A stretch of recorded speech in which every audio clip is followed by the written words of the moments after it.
السلام عليكم، كدايرين؟ لاباس عليكم؟ بخير؟ الاحوال طيبه؟ العائله الحباب، نتمنى ان الفيديو ديالي يلقاكم في احسن الاحوال. توحشت بزاف انني نحط فيديو جديد في القناه، واليوم رجعت لكم فيديو اللي كنتمنى انه يعجبكم. كلنا كنبغيو نصاوبوا عصائر نصيفطوهم مع وليداتنا للمدرسه في الكوتي باش ما ياخذوش داكشي اصطناعي، اولا نصاوبوهم هكا الحفلات عندنا في الدار، اولا علاش لا في رمضان ان شاء الله.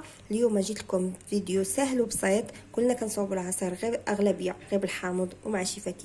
اليوم غادي تصاوبوا عصير غير بالماء، وسهل بسيط واقتصادي، والاهم ان المذاق ديالو رائع. يلا معايا حتى الاخر ديال الفيديو باش تشوفوا المقادير وطريقه التحضير. يلا معايا.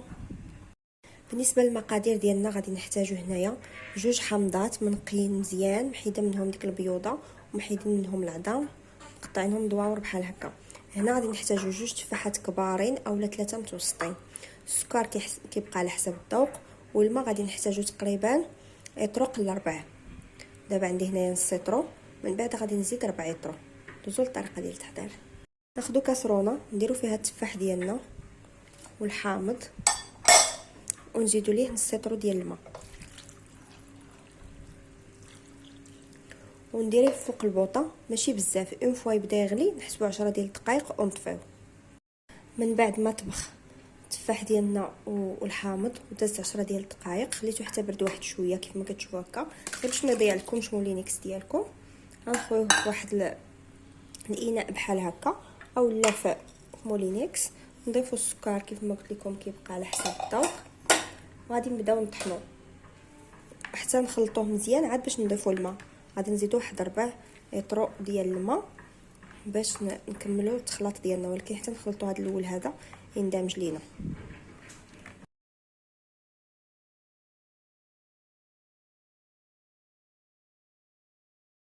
من بعد ما خلطت الخليط ديالي وندمج مزيان هكا تخلط ليا، غادي نبدا نضيف الماء تدريجيا. سمحوا لي كنخدم غير بيد وحده حيت شاده التليفون باليد الاخرى، داكشي باش كنصور لكم بحال هكا. نضيفوا الماء شويه بشويه وانا كنخلط على ما نسالي هاد 4 لتر اللي بقات ليا هنايا.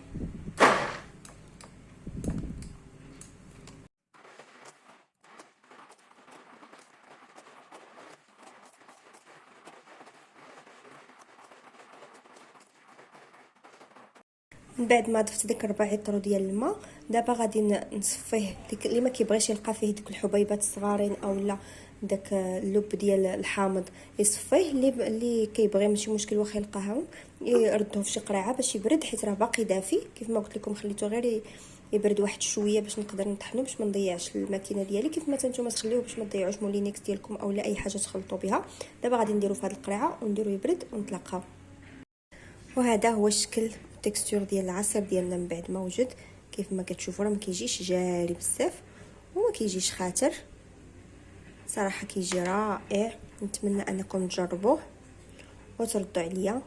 انا كنصاوبوا اليوم العيد الميلاد ديال ولدي، نتوما تقدروا تصاوبوا بحال هكا المناسبات اللي كديروا في الدار باش ما تاخذوش دوك المناضه وداك الشيء الغازي، وفي نفس الوقت تقدروا تصاوبوها هكا تصيفطوا مع وليداتكم الكوتي. ودابا ان شاء الله رمضان راه جاي، كنحتاجوا دائما نوعوا في العصائر. نتمنى ان الفيديو ديال اليوم يكون نال الاعجاب ديالكم وخديتوا فكره جديده اللي تقدروا تجربوها في داركم. شكرا بزاف على التتبع ديالكم. سمحوا لي على الصوت حيت راني مريضه واحد شويه. كنتمنى انكم تجربوا الفيديو تردوا عليا في لي كومونتير. الى فيديو اخر ان شاء الله. ما تنساوش ديروا ابوني وديروا لايك للفيديو ونلقى لي كومونتير ديالكم لتحت ان شاء الله. السلام عليكم، الى فيديو اخر ان شاء الله.